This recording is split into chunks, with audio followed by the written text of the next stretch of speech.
Alright guys, so it's Rebel Film Talk episode 14, and today we're here with none other than the Cuartas brothers. Thank you guys for being here. Thanks. Coming all the way from Kendall, you know. 5 minutes. If that. 5 minutes away, but you know, you made the drive, so thank you very much, you know. We're committed. For sure. So the Cuartas brothers, they're filmmakers, and they're actually brothers. That's crazy. You guys aren't just fake brothers, right? Real brothers? Real brothers. Alright, cool. So when did you guys meet? In 1992, when I was born.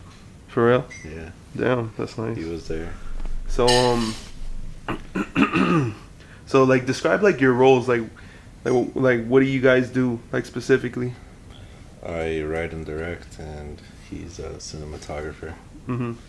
So I usually write the script, and we work on the story together, and then I'll direct it, and he'll light it and do the camera work. All right, cool. So Yeah. I mean, you can come a little closer. Just I didn't know you guys are gonna be that low. You can just come a little bit closer. Sure. Yeah. Oh, perfect. Now you sound jolly. Sure. Yeah. Ooh, nice. So so like when it comes to like writing a script, how do you guys like decide what you guys are gonna do? Do you guys sort of like think of ideas and stuff? Yeah, it depends on. I mean, the first film we did, we just wanted to make a movie, and then Which one was the first one? The Paddler. Oh, I thought it was the 2013. The Palette, right? Yeah, that's like everyone just says it their own way, which it's just we just accept it now. That's like my dad. He always calls it like Macintosh for my McClintock movie. Yeah, he's just like, hey, Macintosh. Look, I saw Macintosh, and I'm like, no, it's completely different, bro. But yeah. So for that, it was more like we just wanted to create like a tone, and it wasn't really like a plot. It was just a kid in his apartment. There was like a demon inside of it. Yeah. So what's it called? What? So it was about a demon. What sort of like drove the inspiration for that? It was just we had been driving around Chrome and like the Everglades area. Mm-hmm. And we were with one of our best friends, and he ended up being the lead actor, because at that point we didn't have any resources. We had bought a Canon 7D, and we just went out to the woods, and we wanted to make something scary. That was the inspiration for that. It was very basic. But we just wanted to make a movie.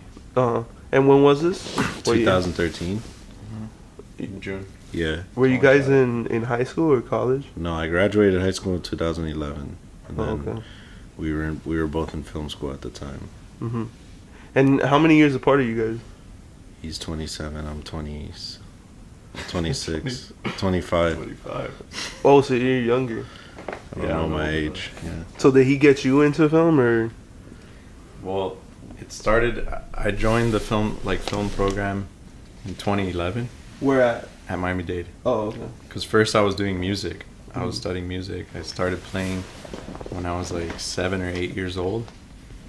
And then I got kind of tired of studying that, like doing that as a career. So I just switched over when I found out they'd offered like a film program. Mm. So At the North Campus or the Kendall? well, I started at Kendall and then started going to North because that's where all the Yeah. higher classes are. But I remember in 2013 there was like a film that I worked on called Father, directed by one of my friends. His name is Martin, and that was like the first more serious project that I had ever worked on. And he went on it too. He was like taking stills and just helping in whatever way he could. Mm-hmm. Yeah, I didn't really know much about film at that point. Yeah, none of us did really. So I was kind of like the camera operator on that, and then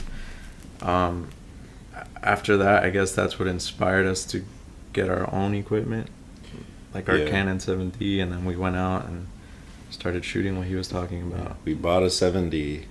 We filmed with my best friend. Mm-hmm. He was not an actor, but he did a good job, I think, and we filmed at his apartment. And then we just hired a sound guy, and I worked at Publix at the time, and one of the other baggers I worked with, he was always telling me we should make a movie.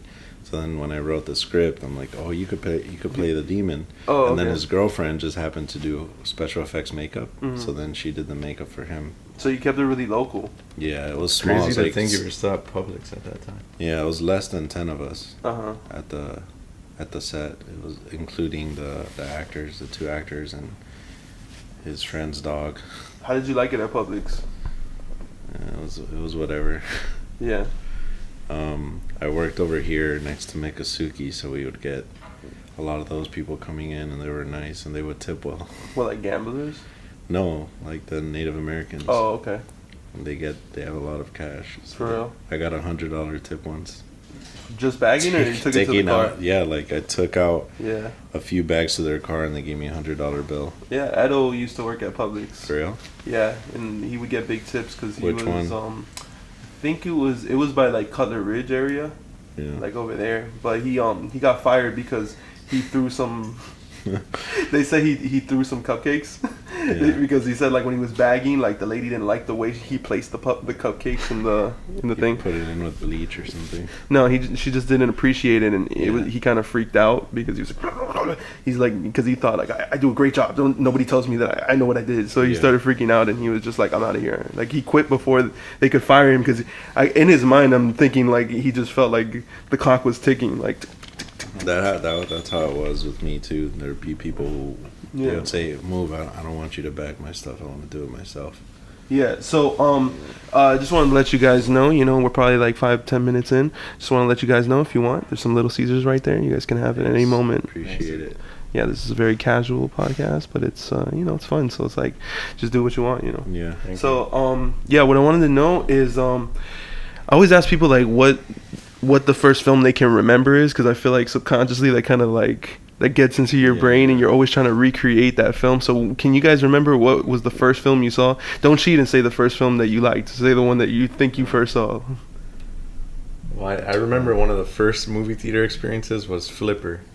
Wow. We sat in the first row, yeah. For real? Yeah, I don't know why that's the one I remember, but That was at the old movie theater. Do you remember the one in Miller Square where they have a Bally's now, or no? The one that was like a $2 theater. Yeah, I think it was really cheap. Yeah, I think I saw like Any Given Sunday there. I don't remember, We but saw Flipper, and we sat in the first row with my aunt.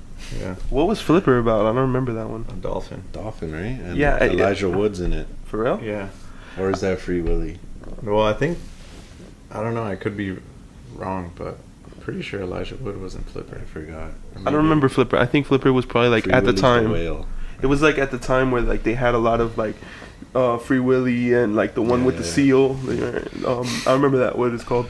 But yeah, like so I guess it was just like aquatic animals was like really in at the time. So yeah, it's interesting. So do you think that movie might have had any effect on you guys? Not so much that one. It's just I don't know why I remember that one specifically. Maybe it's because I went with my aunt, or because it was in the first row. So you guys both saw that one together? Yeah. I think so. Well, there was one we watched the first time we went to the yeah. movies alone. Was like we watched this movie called Flight of the Phoenix. You remember that movie? No, I don't remember that. That It was like at the AMC Town and Country, where they have the 24-hour fitness now. But wait, the movie was exclusive to the theater or what? No, No, it was no. just. I don't remember that movie at all. That's the first time our parents dropped us off, and we were like, "Yeah, we're gonna go watch it by ourselves." Was it like rated R, or you guys were just PG-13? Ooh, crazy. I don't even remember, but It was PG-13. We were not 17 at that point. So you We guys were, are like, breaking all the 12. rules. Yeah. but as far as movies I remember growing up with were like The Sandlot, Little Rascals, Oh, okay. Home Alone. stuff like that. The classics. Yeah. 48 hours. If you want to Yeah. get darker. Or Wanna Jake get Speed. With Nick Speed. Nolte and Eddie Murphy, right? Yeah. Yeah. Those old like buddy cop movies from the 80s and 90s and stuff. Mm-hmm. Three Ninjas. What kind of movies do you guys like in general? Like what kind of movies are the movies that you guys have fun watching? Like right now? Yeah, in general. I watch a lot of European horror, art house horror, Like indie Hostel? horror. No, like Goodnight Mommy. Oh, or, I seen that one. That was cool. It's good. But you like rewatch them because like I watched it once. And I'm like, Sometimes. cool. I like watching it with. If I rewatch it, if I watch it with someone else, because then you see the reactions. Do you watch the people like? Yeah, Oh, look, yeah. this Or- part they're gonna freak out. Yeah, Cool. it's hard not to say, "Oh wait, watch this part," because then hype it up or you give it away. I don't. Yeah, I don't like. I when, like seeing their reaction. Sometimes I don't like when I'm watching somebody watch it because I feel like I'm putting too much pressure on them. Yeah, yeah. Like Or then you get disappointed. Damn, they didn't react Oh, there, yeah. and I thought it was so cool. And then Yeah. they don't do anything. You're like, okay.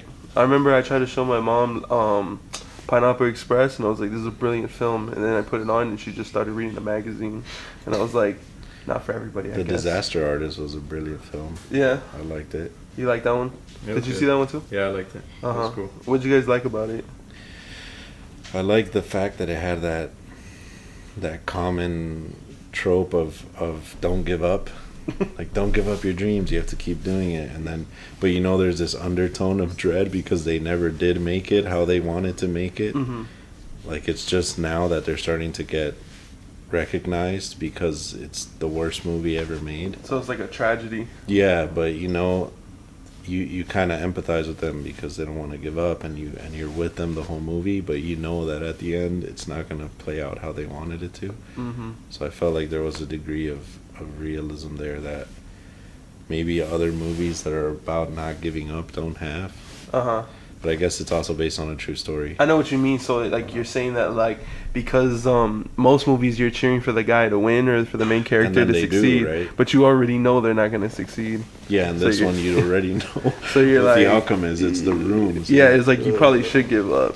And it starts, you're laughing, right? Because the movie's funny, but then at some point you start to feel bad for laughing at The Room. I almost feel bad now for laughing at the movie The Room. Oh yeah. Because It was like honest attempt. he at poured making his a good heart movie. out. Yeah, exactly.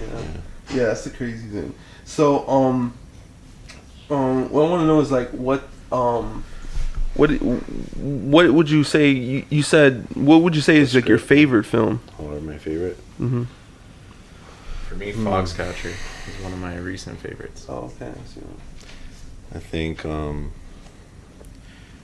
don't know if it's my favorite, but I always say that this movie doesn't have any flaws. No Country for Old Men.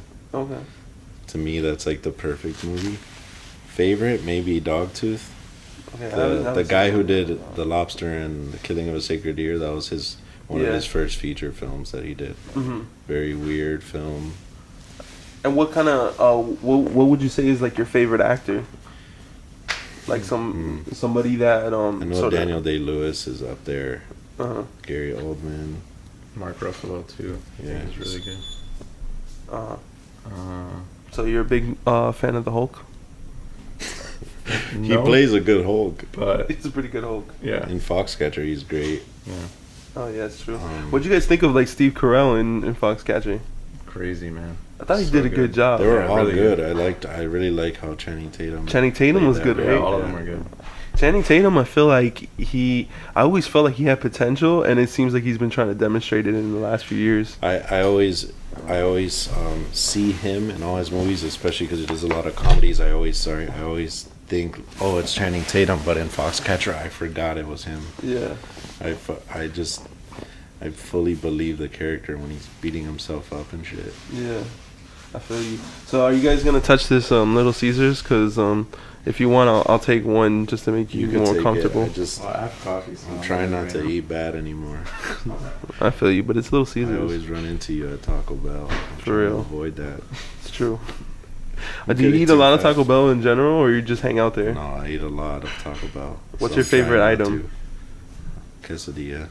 Yeah, I like that. Chicken I've been getting the quesadilla. salsa because I was getting the double cheese. dilla one, and then like Mhm. it came with the salsa and the chips, and I put the quesadilla and the Yeah, chip yeah, in the yeah. in the salsa, and it's really good. Yeah, so I asked for it, but they're always like they were trying to charge me like 50 cents every time, and I'm like, yo, like sometimes they give it to me for free, so I'm like, how come you're charging me now? It's really It's like 39 cents or something. it's awkward. 15. Like yeah. it's always awkward, but yeah, I love the Baja Blast Freezy. They're really good. I like the soda. Yeah, soda's really good. Yeah, for sure. So, what would you say is like a bad day for you guys? It could be on set, or it could just be On in set. life in general. On our last short film, KURU, there was a fire on set.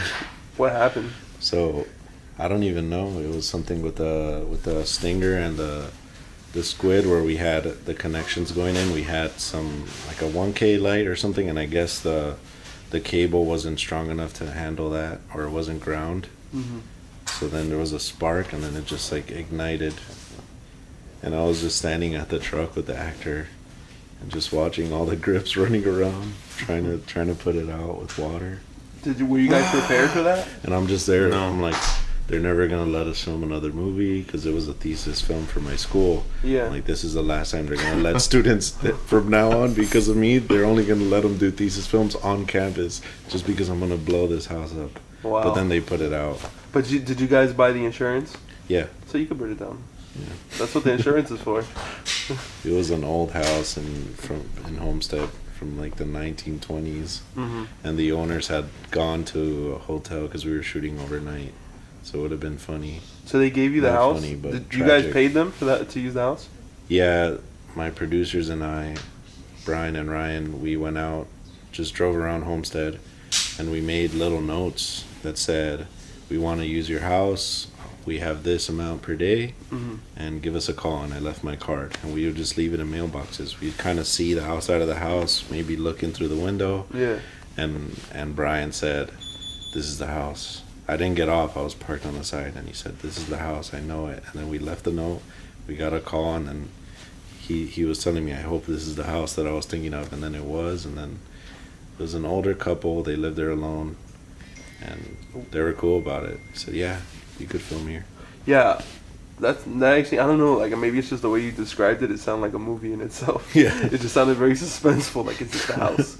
That's the house. This I is hope the it's the house. Like, It was just really good house, and we didn't need to buy a lot of set design or anything. The way it was good, because we wanted it very empty and very spare, and it didn't have much furniture. So usually these older houses, they're like, yeah, it cluttered. they're cluttered with a bunch of trinkets and stuff, and then we didn't want that. We wanted it to be empty and void. Is That's how it KURU was. Is KURU like a period piece, or is it more like just now? The intention was for it to be almost timeless, and you don't know where it is really. But if I had to date it, it'd be early 2000s maybe. So I wanted to have the older cell phones, and yeah, because it looked more like, maybe just the way she looked more like 70s. Yeah. You know? We went to Goodwill and did all the shopping there because I wanted the clothes to look weathered. Yeah. And I feel like that's the best way because it's actually been used by people. Yeah. And it's cheaper too. That's a good key right there. So like filmmakers, like if you want to be authentic, go to Goodwill. Yeah, because for the movie before that, we wanted the guy to look weathered and hardened, and we bought U Dickies at Walmart. Yeah. And they looked like paper. They And looked they look brand new, yeah. And when you try to weather them, you kind of tell, they were beating up with a rock or something. Yeah. But when you go to Goodwill, you just buy it, and then I washed it all because I didn't want the actors to feel like they had that Goodwill smell on them. Is there a smell in Goodwill? I don't know. Yeah, it's a fresh Goodwill smell. Yeah, it's a little weird, funky smell, but all this used clothing. But Smells then we like washed discount. it. Yeah, it smells like $6 pants. Yeah. So so as far as like KURU, how many festivals have you guys been accepted to so far? We played at Miami Film Festival. We played at one of the screenings for Borscht with one of your films, Macintosh. I was there. I know. We played. played. We weren't recording when we had that conversation. We were thinking We you did, just tried right? me. Yeah. We weren't recording that. I don't think We so. weren't? Were we? No, I think it was. We'll before just we say the started. story real quick. That your dad. Just that my says dad Macintosh. always calls him Yeah. Macintosh. Said him at Kentucky. But what's it called? You And guys then- originally your movie was called The Cannibal, right? Yeah, I thought it was too broad, and then we changed it. And KURU, what is it? It's a translation. KURU is a disease in Papua New Guinea that when you eat human brains, you get a disease, and it starts eating away at your body and stuff. Isn't that from like a documentary? I think there is a documentary. Warner on Herzog YouTube. have something like that? I don't know if it was him, but I've seen something on YouTube that it was like a 40-minute documentary or something. So you guys did your whole movie based on like a Google search? You were like, No, that was when we were Yeah, trying to got find. this. We were trying to find the title of the movie. I was with the lead actor. He flew in from Georgia, and we were at Lime eating. And he told me, he said, I don't know how I feel about The Cannibal, and I told him, yeah, we were all kind of dubious on the name too. So then we were looking things up, and I said, how about KURU? Because I was looking up cannibalism and sickness.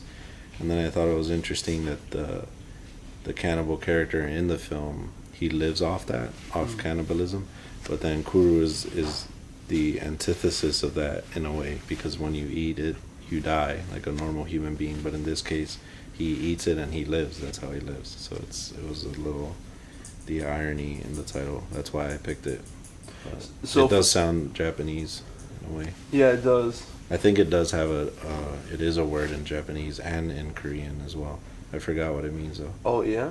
Yeah. Yeah, I think because I knew it was called The Cannibal when you guys released like a teaser. It was it was a little bit more like ambiguous what it was about, but like I kind of understood what it was gonna be about because I knew it was called The Cannibal originally. Right. Maybe people are a little thrown off when they watch the movie because they're like they don't know what Kuru means, you know. Exactly. Yeah, but which I think that's what I didn't want. I didn't want it to be too straightforward, but I feel like Kuru may be too subtle or vague, so we're trying to find a middle ground for the feature, because we're making a feature. Yeah, maybe like that. Kuru the Cannibal. Kuru. Like Kuru. Yeah, what is colon. it? The dots colon. Yeah, the cannibal. The Cannibal. Yeah, but then we also, for the festivals, we screened at Fantastic Cinema. In Little Rock. It's one of my friend Tony Taylor's. He programs he made the film festival. It's a genre festival in Little Rock, Arkansas, and we played at Palm Springs. That one was the best one, and we flew out there and it was really fun. California, it's really hot. It was like 117 degrees over there, but like dry heat, not humid heat like here. Yeah, so is it better just or worse? Like hits you in the face. Yeah, I've been to Vegas once and it was like that. It was like very humid, hot, but it was different from here. Yeah. It wasn't sunny. It was just like, oh wow, like I'm just like a thirsty. wind, a hot I need wind. a drink or I'm gonna faint. Yeah. So for the feature, like where in the process do you guys think you are? Do you have a rough draft yet for the full version? We almost have a final draft. We're just going back and forth with a potential investor producer, and he kind of gives me notes, and then with him as well, he'll read through it and he'll tell me, oh, I think you should maybe add this or take this out, or this is good, you should expand on this and have more of this element. Yeah. So I'm like fine tuning it, and it's a lot of back and forth with him. So what changes have you guys made? Like, have you expanded on any of the characters? Yeah, it's more character development and more time with them, just downtime at home, how they act and any function more as a family. wacky hijinks? Wacky hijinks. Like, do they go to like a supermarket and like they have to contemplate something? They slip on a banana peel? No, they crazy. They stay home. They live at home most of the time, and they don't really leave. And he's the character, the cannibal character, which we're kind of making more like a vampire this time around, but it's still mainly like a sickness. And he stays home. They don't let him leave. Yeah. And they all kind of live at home, so it's a little depressing, but we try to add more elements that make it fun, so they want to function like a normal family. Yeah. They have Christmas like every 2 months, and they lie to the vampire character, and they tell him, it's his little brother, their little brother, they tell him that Christmas is every 2 months, but the reason the older sister does that is to keep the house joyful and it's an attempt at making it happy. Are you gonna elaborate more on the bicycle? We're kind of taking that element out, but the kid, there's an element with a kid, and eventually the kid gets involved more than he should in the family. Because there was a kid in the short. It's a brief. They mention that there's a kid passing by outside of the house with a bicycle. Yeah. And that's what kind of makes Oscar say, I want to go outside and ride bike. I want to be like a normal kid. So there's a kid character in the feature, and at some point he gets too close to the family more than he should, and that kind of throws everything off. Okay. Yeah. So are you guys looking to cast like a bigger name in it, or are you guys gonna stick with the original cast? It's always one of those things where you want, of course, you want bigger names, but it's just about availability and who likes the script. I mean, I would like to stick to some of the actors that were in the short. I think they were all good. Well, I'm thinking of somebody. Maybe you guys were thinking the same thing, but What? Tommy Wiseau. Yeah. He'd be a perfect vampire character. Oh, hi, Oscar. Yeah, I mean, at least a cameo that would help. You know, that'd Just be cool. one scene. Yeah, He's one of the people that they kill. I feel like he'd be very appreciative just to be like He considered wanted to in be a something vampire, serious. right? In the room. Yeah, he has a new movie coming out where he's like, I think he's more Best of a friends. Yeah, Right? best fiends with a yeah. Yeah, so I don't know. I can see Nicolas Cage in it though. He could give a good performance. We would love to have the Caleb Landry Jones. Who's that? Have you seen Get Out? Yeah, You know the brother? yeah, Him, yeah. He's in a lot of movies, right? Yeah, Mhm. I've seen him a I lot. love him. Yeah, he was intense. Yeah, He would was be good cool. in Heaven Knows What. It was the movie that the Safdie brothers did before Good Time, about these two heroin addicts who are in love. I haven't seen I that. really I've seen liked Good this. Time. Good Time was a Yeah. good time. Mhm. Yeah. It's good, great. So Probably my favorite movie of the year of 2017. hmm Good Time. Yeah. Yeah, I liked it. It was intense, like pacing and stuff. Yeah. Yeah, I really enjoyed it. I don't know if it's getting nominated for anything though, but It should, it was but I pretty feel fun. like it'll get snubbed. Yeah, it's one of those like high thrill race. intensity. Like he's just so stupid from the beginning. Like from the beginning, Mm. where like, wait, he's an idiot. Why would he didn't know that they put the things in the bag, Yeah, the yeah. paint, and then like from then on you realize just like, oh, he just impulsive, doesn't know yeah. anything. Like, Yeah. he didn't do any research on how to rob It's just a one bank. second to the next he makes decision. Uh-huh. So what is there anything that you guys learned doing KURU that just about filmmaking in general? What did you learn doing KURU? Teamwork, like how much I appreciate some of the people I work with. Like who? Like, do you know Cuervo, Carlos Andres Cuervo? I think so. Yeah. Yeah, he was the gaffer on that. I was the key grip on it, and then Kevin Guzman was the best boy. So like all of us worked together in Grip Electric. What does the best boy do? Basically, there's like a best boy for the gaffer and the key grip. So, the key grip and gaffer are like the go-to people for the cinematographer for lighting. So then the key grip would be like the head of the grips.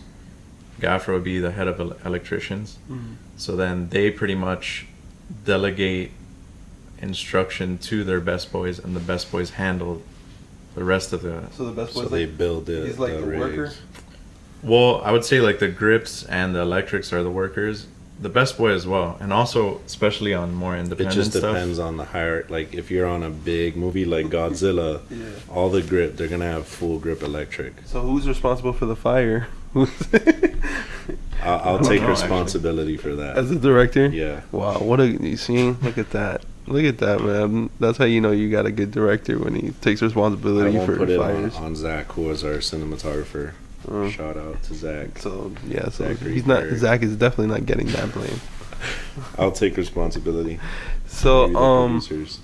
yeah. So what's it called? So so like when you did KURU, that was for school, right? Yeah, it was my thesis.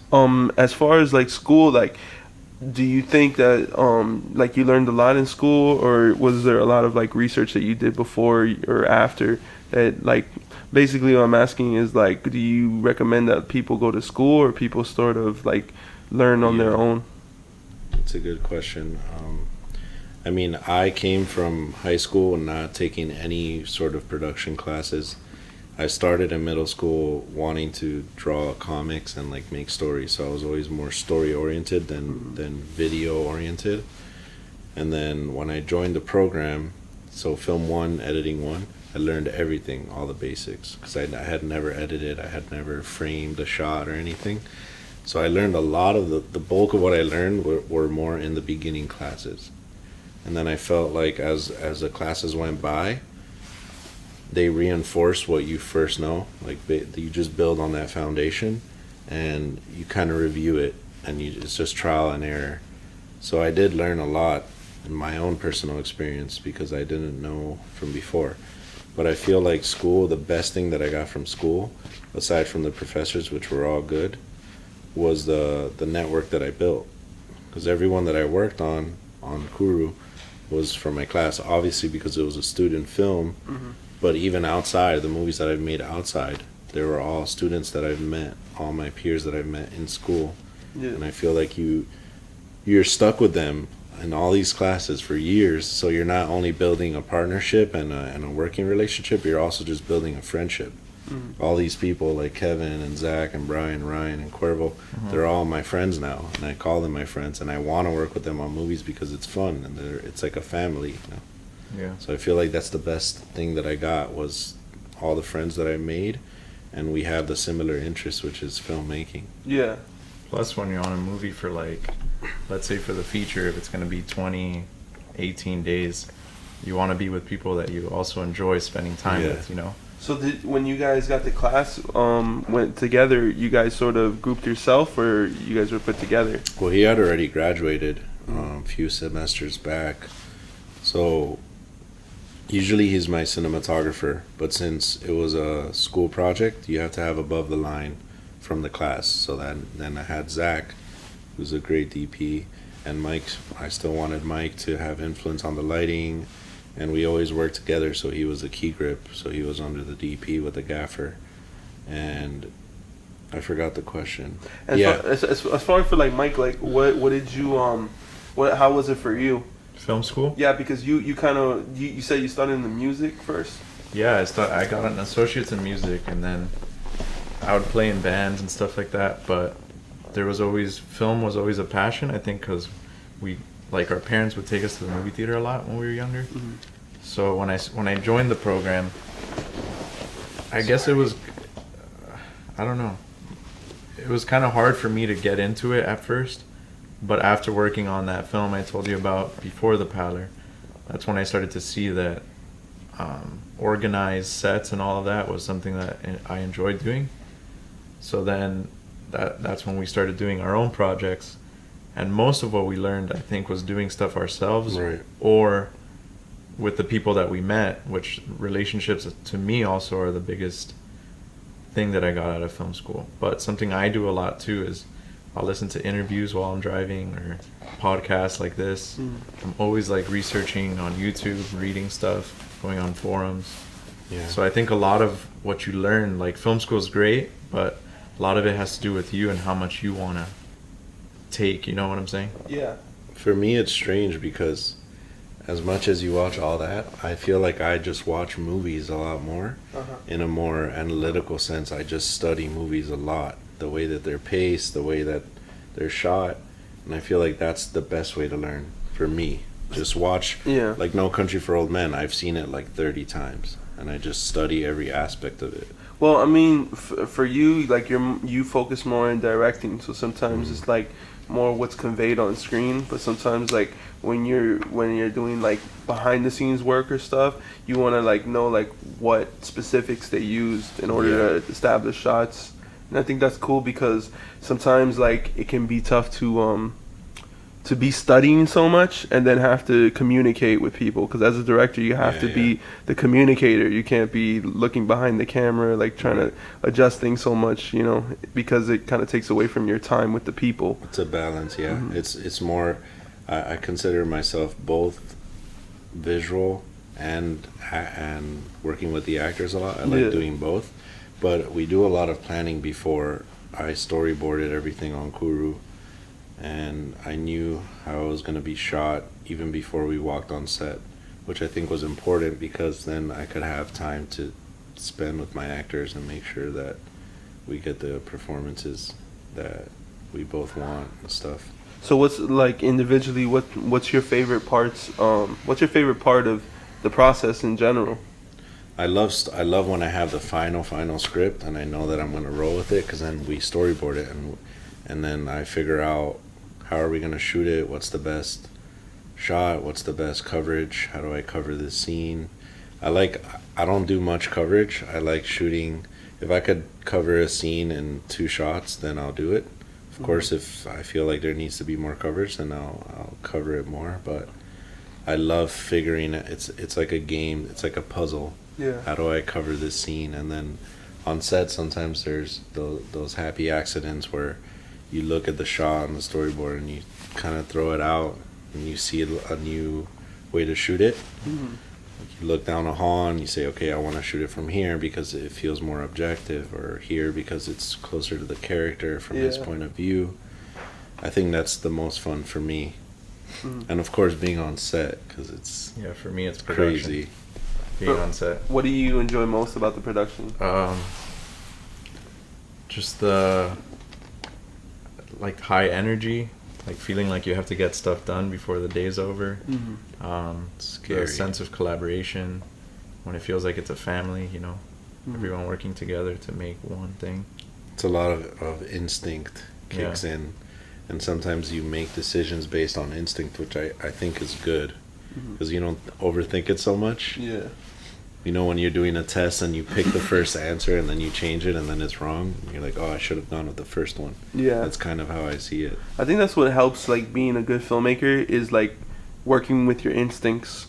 Like, learning to trust your instincts or know which instincts are bad or good. For sure. You know, that's why it's good to, like, have a lot of practice, because you're, like, you get used to it. I think a lot of people, like, they see it, like, when it's somebody's first film or maybe even their second film, but when they're, like, sort of, like, start losing their mind, like, they start getting really aggressive because they're like, no, like, do it like this, don't do it like this, and they get really crazy because they're, like, sort of double thinking everything that they thought it was going to be. And it's all about them, what they want, because you kind of have to give up what you want sometimes and listen to the people that are there helping you make the movie, you know. Sometimes your actors think of something that you would never think about, or your cinematographer or anyone else gives you an idea and you never thought of it in that way, and that's not bad that they're contributing to the vision. Yeah. So that's the point, it's for everyone to come together. Well, how do you go about, like, learning to trust other people with their ideas and stuff? Because usually on set, I mean, if it's new people coming in and out, they kind of have their own ideas they want to throw out, especially when it's like young people that are just starting off. They all want to be visionaries, but you guys work so hard to sort of plan out your film. So how do you deal with it? Do you guys listen to what they're saying, or you guys just sort of humor them? I think we're good listeners, but it's also the time crunch. Sometimes they know, oh, there's no time for me right now to go in and give an idea, you know. But if we're on break and someone says, oh, you should do this, I mean, I always consider it. It doesn't matter what position they are. I mean, they're entitled to their opinion on the story or how it's being shot or whatever. So, and as far as lighting too, it's like, for example, Kevin, the guy that I worked with a lot, there's times where, like, he'll bring up ideas and I'll always take what he says, you know, because a lot of times you're thinking about things in your head, but until you listen to someone and see what they have to say, that could be a better, or even on the music video too. I remember we were setting up some light and you're like, oh, why don't you bring it from the back? Like, I think it's better to just say, yeah, sure, and if it is better. And I wasn't lighting that set, I was directing, but it occurred to me an idea for lighting, and sometimes he has ideas directing and he's not directing, but it's okay because he's still a filmmaker and he could have that opinion. And I trust him as my brother, and we're very like-minded creatively, and we like a lot of the same things. And sometimes it goes another way too, where, like, even on that same music video, the gaffer brought up an idea and I didn't think it was a great idea, but not for that situation.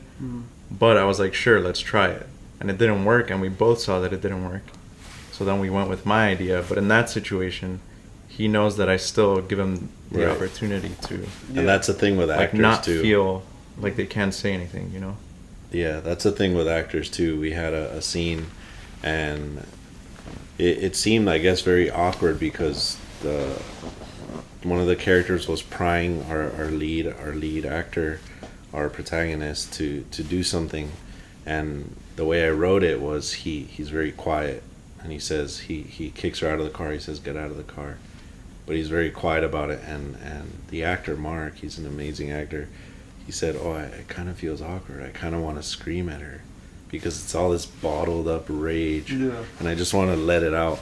And I told him, I said, I don't know, because I feel like that scene that comes up when you finally break down and cry, that's all this bottled up and and kind of repressed emotion that you're finally emoting.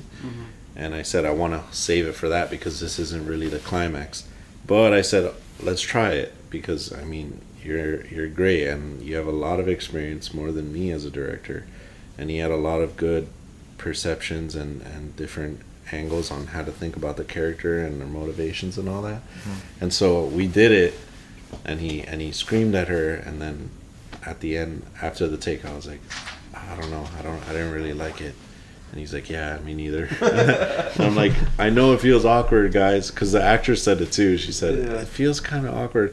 I said, I know it feels awkward, guys, but please just trust me. And that's where I guess the trust is full circle, because I trust them, and then they have to trust me that I know what I'm doing or what I'm thinking about creating, at least. Then I knew that the way it was paced and the atmosphere of the edit, I feel like it wouldn't have been awkward. And then when they finally saw it, they said, oh, okay, yeah, now we get it. Because even though it felt awkward on set, which I agree it kind of did, when you have the whole movie, you know, the lighting, everything comes together, and I guess you get immersed and engrossed into the movie.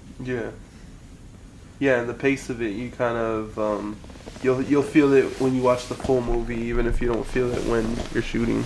Yeah, exactly. Context a lot. Like you have to build the atmosphere. So, do you feel like you're gonna, like, this is your genre, like this is what you're gonna stick in, or is there certain different genres you want to, like, what do you call it, delve in? Yeah. We did horror as our first one. Our second one was like a crime thriller, which I think was I'm not crazy about that film anymore. Which one? 12 Traditions. Okay.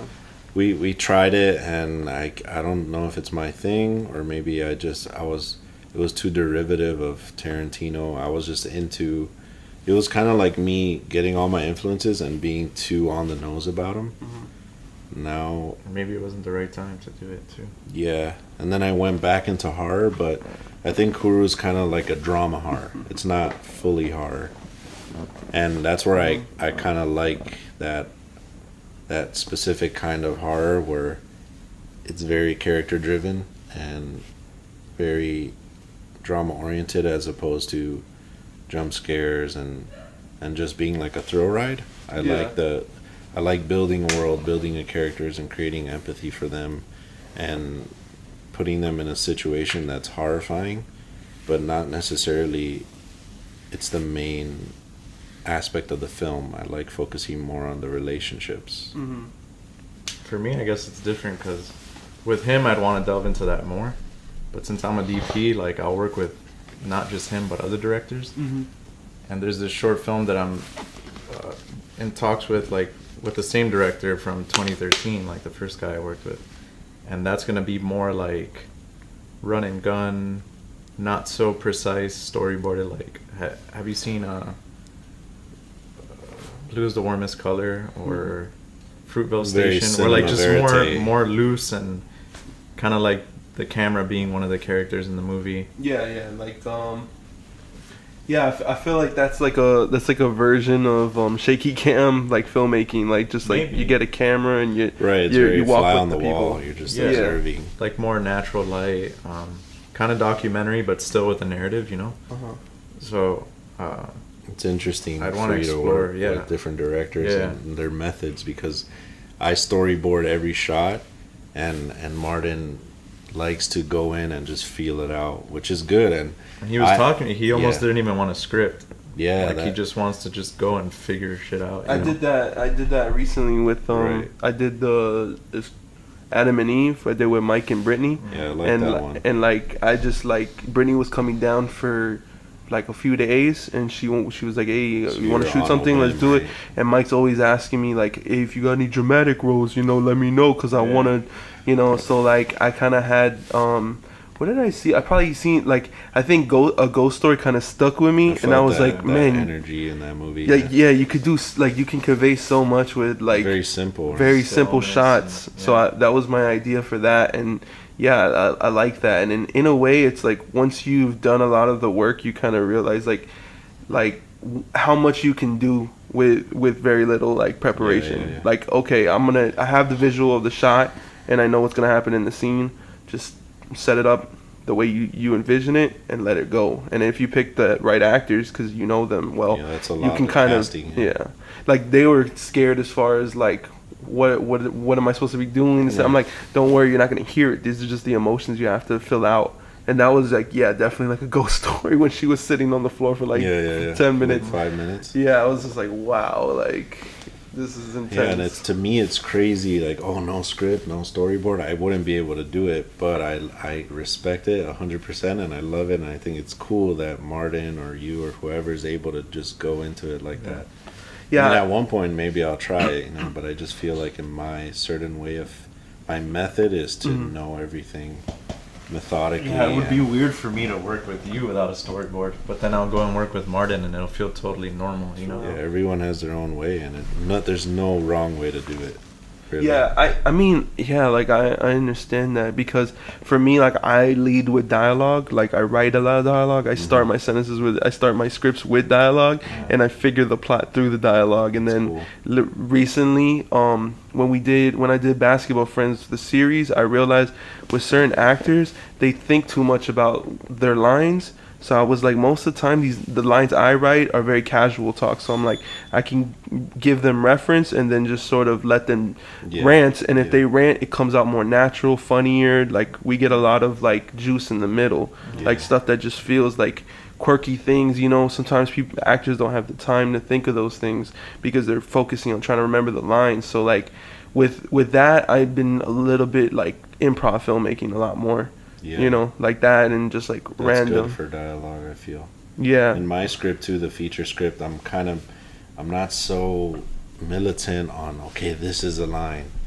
As long as it has the gist of what I'm trying to say, right? And then the actors could add their own flavor to it. Yeah, I just got like more and more like not even the actors, but the people around me, like Edo, like he was in the Basketball Friends movie, like he wouldn't read my script. He was like, I'm not reading your stupid script. You're not even a good writer. And I was like, he was just trying me because he's my friend, but also he didn't want to, he has his own vision of what he would do if it was him, and that came out really good. And that's why like sometimes like I just try to trust the actors, and I'm like, bro, like if I'm casting you for your minds and your talent, then like it's gonna come out cool. And I just got addicted to that. So now when I shoot stuff, like no matter how much preparation I do, I want them to like take it up another level. Like I'm like, okay, these are the words, learn this, get good with it, but then think of something else, because I want you to go harder. Like I want when I'm editing to be surprised. Like now when I edit, I'm like if it's exactly what I wrote and what I envisioned, I'm like bored by it. I'm like, oh, I love that part when you did this, when you did that, when you just got up and walked away and came back. Like anything that's just like I didn't think about it and it works so well. That's like what feels like the magic for me, because like I'm like behind the curtain with this shit. So it's like it's not exciting to me unless it's something that's bigger than what my vision is. You know, want to see it grow into something that you didn't even plan. Sometimes you have this vision, and then when you see it unfold, it's bigger and better than what you even envisioned in the first place. Yeah. Which is the fun of it. That's how it grows. Yeah, and I think it feels magical. Like when I would shoot and just sort of have my shots very simple, like back and forth, I felt like it kind of lacked personality visually. So like I do like to like pick up the camera and just like go around, because you end up getting a lot of things in the frame that like add character, and you're like, oh wow, that's kind of cool, you know. Yeah, that's a benefit of shooting in that way. Yeah. It all depends on the stories, I think, because for Adam and Eve, you had very still frames, and it worked with the story. Even if they walk out of frame and come back, that's interesting, because then it feels like a whole world, as opposed to it's only what's in that shot. Yeah, I feel like there's these moments in real life that in movies you press cut, but then if you extend it a little longer, you get a little bit more life, you know. Right.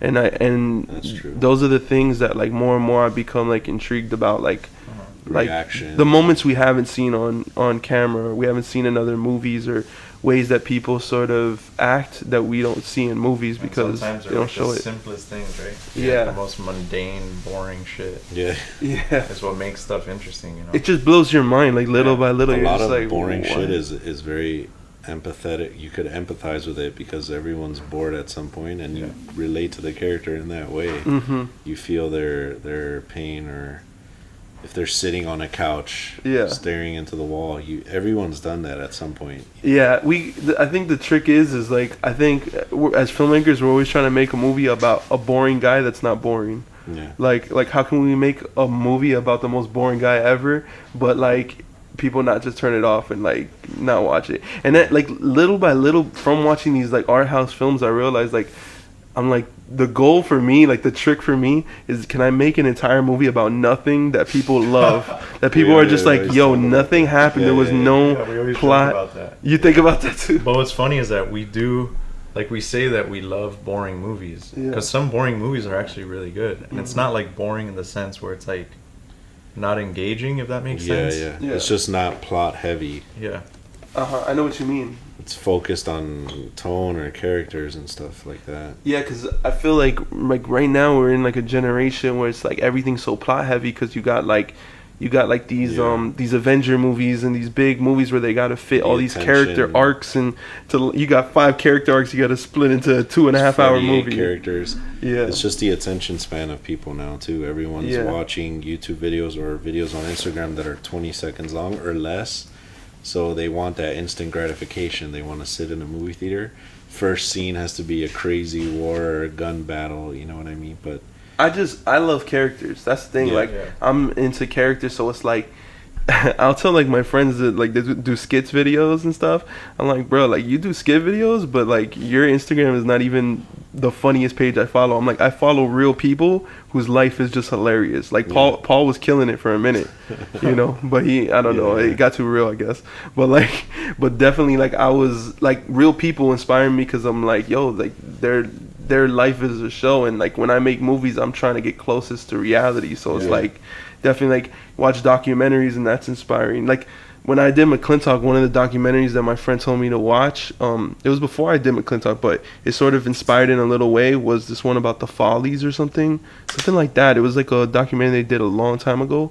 It's black and white, and it's about people who live in a mental institution. They're in a mental institution, but they're not. Some of them are crazy, but some of them are there because they're gay or because they have no, it's a prison, but they're in there because of these things. So some of the people actually are kind of smart. Like some of the people, they talk and you're like, this guy actually knows what he's talking about. Yeah. But at the time, they didn't categorize people based on illness. They were just like, you're a deviant, put you away, you know. Mm-hmm. So like things like that, like I don't know, like just in a way, little things like that challenge like the perception of just like cultured, right? Yeah, and you just see these people, and like documentaries are just inspiring, because you're like, wow, like or even shows like Anthony Bourdain, seeing someone travel and looking at cultures and going to different countries, eating their food, talking to the people. You just see how different people live and their perception on life and all that. Yeah, when I make my movies, like if I'm here in Kendall or whatever, I try to think like if I'm in London or whatever and I'm watching here, what would be the visual things that I'd be like, oh, that's cool, people do that different over there. Or how would they feel? Because I love to see foreign films and be like, oh, that's crazy, like the way that looks, or the way that they can call it grade 6 or something, you know? Yeah. Like yeah, so as far as like this year, how do you feel about the films and stuff? Was there any ones that you're like really liking, or that you want to win any awards? A24 is killing it. Yeah. Well, I remember watching 3 Billboards. Have you seen that one? I saw half of it. Is it good? Yeah, it's really good, man. That's like one of the films where I watched and I'm like, the writing in this is so good. So I feel like that could be a heavy contender in that category. The acting was great too. For cinematography, I mean, I'm hoping Roger Deakins takes it for Blade Runner, but did you like Blade Runner? He deserves that. He hasn't won an Oscar yet, and all his movies are so. He hasn't won? This is his 14th nomination. Didn't he do Sicario? Yeah. He got nominated for 2 movies in 1 year, for No Country and Assassination of Jesse James. And he didn't win. What is it about like those? There's always like those people that are super talented that never get an Oscar. Like Leonardo DiCaprio, remember? And then he finally won for. Is it like they don't play ball early enough in their career? Like no, man. I don't know, man. But he's like 68 years old, and he's been at it for like so long. It doesn't even make sense to me, because when I was in film school, they were showing us Roger Deakins stuff about like things. I'm like, oh, isn't this guy mad accomplished? Like, yeah. I mean, he's like super Walter humble, Murch and too. stuff. Super humble. Walter Murch got some awards though, right? I think so. I don't know. Did he win an Oscar? He's like an editor. He edited Apocalypse Now, right? Yeah. And he wrote a book. I think he edited like a Terminator 2 or something. I don't know. But so yeah. So have you guys seen Lady Bird? Yeah. I love Lady Bird. Killing of a Sacred Deer. Yeah, You like that one? I think Good Time. Killing of a Sacred Deer is weird for me because it's like It is a weird. I watched the movie and the concept that's compressed in my head is like perfect. I'm like, yeah, it's cool.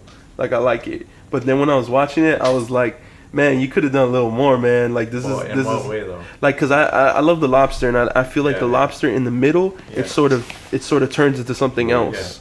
And then with Killing a Sacred Deer, it's like if you had one half of it, but like it was sort of like if it would have continued a second half, I would be more intrigued. Like, oh wow, where's he gonna go from here? Point of view But it's one of those A24 movies where they're just like, we're just gonna end it on like the highest like most dramatic thing, and then like y'all figure it out, you know. And that's like it's like I don't know, like it can work sometimes, and sometimes it can leave the audience feeling like, yo, why did I like it comes in the night.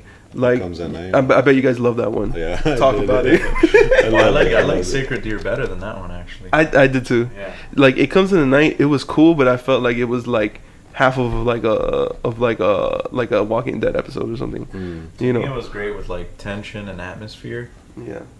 As far as like to me, it wasn't super memorable of a movie.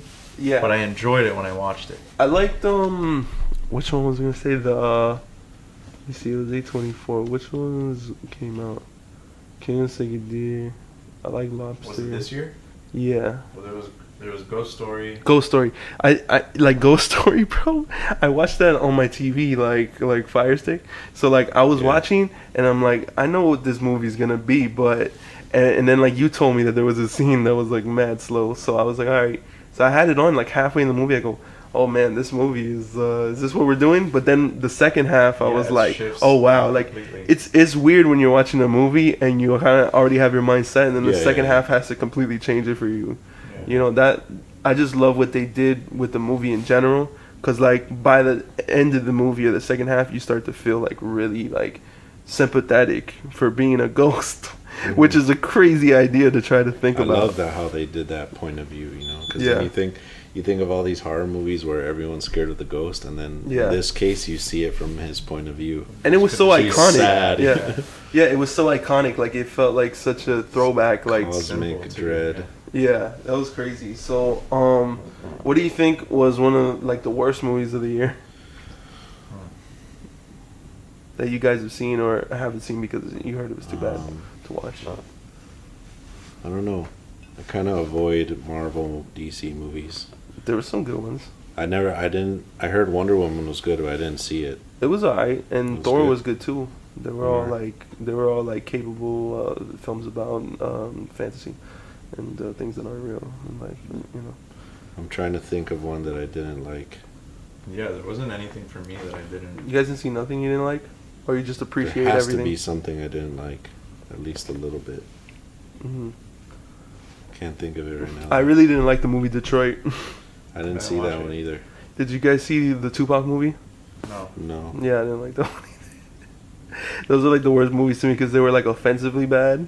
Like I was like, wrong place, wrong time, bro. We don't need this right now, man. And then like the Tupac movie, I was just like, y'all really dropped the ball. Like it's weird when you could watch a biopic that makes you not like dislike the person. You're like, bro, you just made him seem like he was a victim of circumstance like his entire life. Like it's kind of sad, you know. Like when you watch a biopic, you want to be inspired. It's hard to do those movies, right? I mean, to give them justice. I mean, yeah, but I think it's a big responsibility. You know, because you want to make them seem human too, because not everyone's perfect. Yeah. But you also, I don't know. Yeah. Walk the Line was a good biopic about Johnny Cash. I thought that one was. I never saw. It was good. No, I did see Walk the Line. I don't remember it that much, but my favorite movie is Walk Hard, which is like a parody of Walk the Line. Have you guys seen Walk Hard? Cox story? Yeah. Yeah. Yeah. I've seen some of it. I really like that one. So, anything you guys want to talk about? Anything in general? That's it for my questions. Just had some pretty basic questions. I don't know if you've ever talked about this in your podcast, but what got you into film? To me, Yeah. no, I don't know. My dad had a camera, and I wanted to see the movie Flubber, and it wasn't gonna come out for another year. So like I took a couple. You like made your own Flubber? I made my own Flubber movie. My dad had like a little video camera. He was always videotaping like weddings and births and random. Even he had some footage where he was just like in the 1990s, just filming like his trip to International Mall, just like, oh look, the zoo. Look everybody, this is what Kendall looks like. Because it was all like woods area. That's at that cool time. footage though that you could use. Yeah, but it's on VHS, so it's like. I mean, You could, but yeah. I love that VHS footage. It's literally like 3 hours of just him driving, like just like he would just overtape. But yeah, like he just had a camera, and I started doing that, and it wasn't. Somebody asked me like before, like, so it was like a claymation type thing. I'm like, not really. I would just film like I took Jello and I mixed it with green soap, and I would throw it up, and I was just probably very young. I was younger than 7. I know I was younger than 7. And what would you say? Or no, 7, around 7. What would you say is your first like serious attempt at making a film? Like, what's your first? Oh, Siri. Well, after that, I would like do stuff with my friends. We did like a parody of Star Wars called Star Whack, and I would just get my friends like, and they would like sort of just run around and improv and stuff, and they were more like movie fanatics, so like stuff like that. But yeah, like What I do you think say is your first serious film as a filmmaker? I hate this part. This is the movie I have out on YouTube. That was when I did my thesis project I saw that at one. Miami-Dade. Yeah, that was the He's first. trying to get a job, right? It's Or it's there's 3 different things. stories. Yeah, like we I thought that one was good. It was simple. Yeah, that was Simple. basically like in Miami-Dade. I was like the first class of the bachelor program. So like it was 2010, 2011. So like I was in the program doing the regular classes, and then they opened up the bachelors. So everybody was told like work on a pitch for something, because when we come back next semester, you guys will have the ability to pitch in order to create your film for the production class. Right. So I didn't really think of anything, but I knew that if I was going to take the class, I'd rather be I'd rather be doing my idea than working on somebody else's. Yeah. So we started class, and I didn't really have anything ready, but they told me like, you'll have another week or 2 before you have to really pitch. So we did that, and I was writing something, and it turned out like I was like, this is kind of like a feature. So I kind of scrapped it, but I kind of started something new. And my friend, she was saying like, why don't you just write about something and like I guess the time before, like a lot of stuff was happening to me.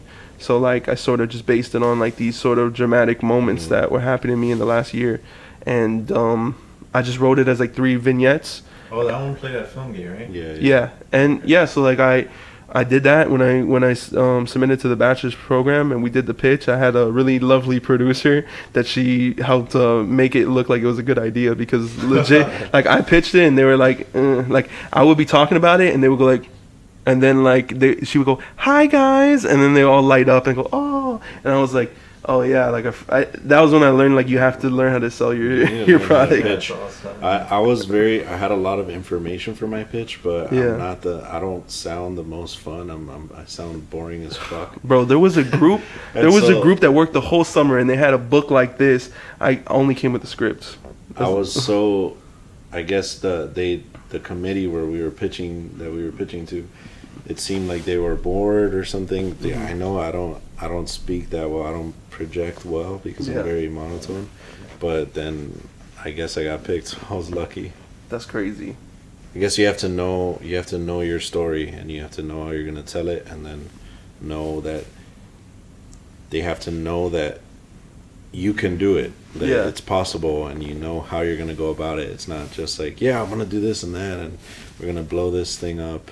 Yeah, like my project was super simple. Like it was just 3 different scenes of conversation. So they were like, this sounds more like a play. Like we're looking for something more cinematic. Adam and Eve was reminiscent of that in that way, where it was simple and it was vignettes. That's what I try to go back to, because once I did that, like that was like my first series project. I'd done stuff before for school and just for fun, but like once I did that, like I felt like I told my life story, and it was like, where do you go from here, and like try to do something different. So ever since then, like everything's been like an evolution of working through film. Like what can I do that's more elevated real life, So yeah, but that was like the first one I did that was like, I wouldn't even call it serious, because at that time I was doing so much comedy work that one, it was serious, but it wasn't like to be serious. It was just stuff that happened to me, and I just wrote what it was, and like it conveyed with a lot of people. A lot of people identified and stuff.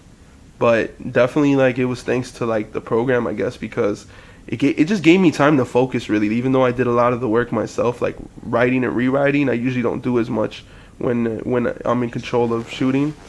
Yeah. But that program sort of like, it gives you I rewrote only like 2 or 3 times, but one of the most helpful ones was with Holly from like she wasn't even my teacher, but I trusted her. Yeah.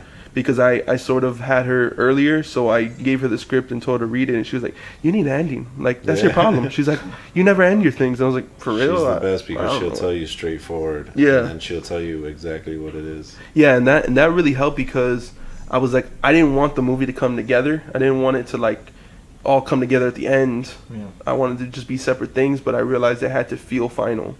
Like, it had to feel like there was a purpose for all this, so that kind of helped me put a thing at the end to like conclude it. But yeah, like that was good about it. So I don't know. Anything else? Talk about. I don't know. You talk about something. Talk about lighting. I don't know what to talk about. Cinematography. Do you shoot your own movies? Or? Yeah. What's your approach with like lighting and stuff like that? Natural. Unless you need to add something. Yeah. True. Mike likes practicals and stuff like that. We tend to shoot a lot of stuff at night for some reason. I guess it's the subject matter. It's not harder. To me, in the day is like the best, because you don't gotta do too much work. That's true. I guess the subject matter of my movies are always... It's dark. It's always at night. For sure, yo. So, yeah, thanks for being here, man. So this was fun. I was like, we should just make it real awkward before we leave. Just why not? But no, for sure. Like, no, it was tight, man. Hopefully everybody enjoys the conversation, you know, and they pick up something from it. You know, This is kind of casual to me because I've talked to you guys a few times. Yeah. So I already know, like, most of the stuff you guys say. Some people put letters in mailboxes when they're looking for locations. For real. They're gonna attribute it to you. So yeah, for sure. So what are you guys working on next? Like, your biggest thing is just to make the feature? It's the feature, yeah. That's our intention. So hopefully we'll shoot it at the end of this year. Mm-hmm. All right, this year. All right, cool. Yeah, I was looking forward to it, bro. All right, man. Thanks, guys. Thank you, guys. Rebel Film Talk. We're here with the Cuartas brothers, and it's over. Peace. Is KURU out online? It's not online right now. We're still waiting on festivals. All right, guys. So you can't see it, but it's playing on January. Oh, yeah, that's right. January. It plays in Miami. 13th, I think. Miami Science Fiction. Yeah, Sci-Fi Miami Film Festival. All right, cool. Or just DM him and ask him for a link, just so in case you haven't seen it. /KURU Film, and you'll get updates on screenings, and we'll post it on there eventually. For sure. Do you guys have anything you want to ask anybody out there watching for support or anything? Ask them, like what? Like just any help or anything you need. Yeah, I mean, if you work grip, electric, or anything that you're interested in, crew or cast, then you could send us your info, and we could collaborate. I mean, we might do some shorts throughout the year too. So. Okay, cool. Sounds fun. All right, thanks, guys. Peace out.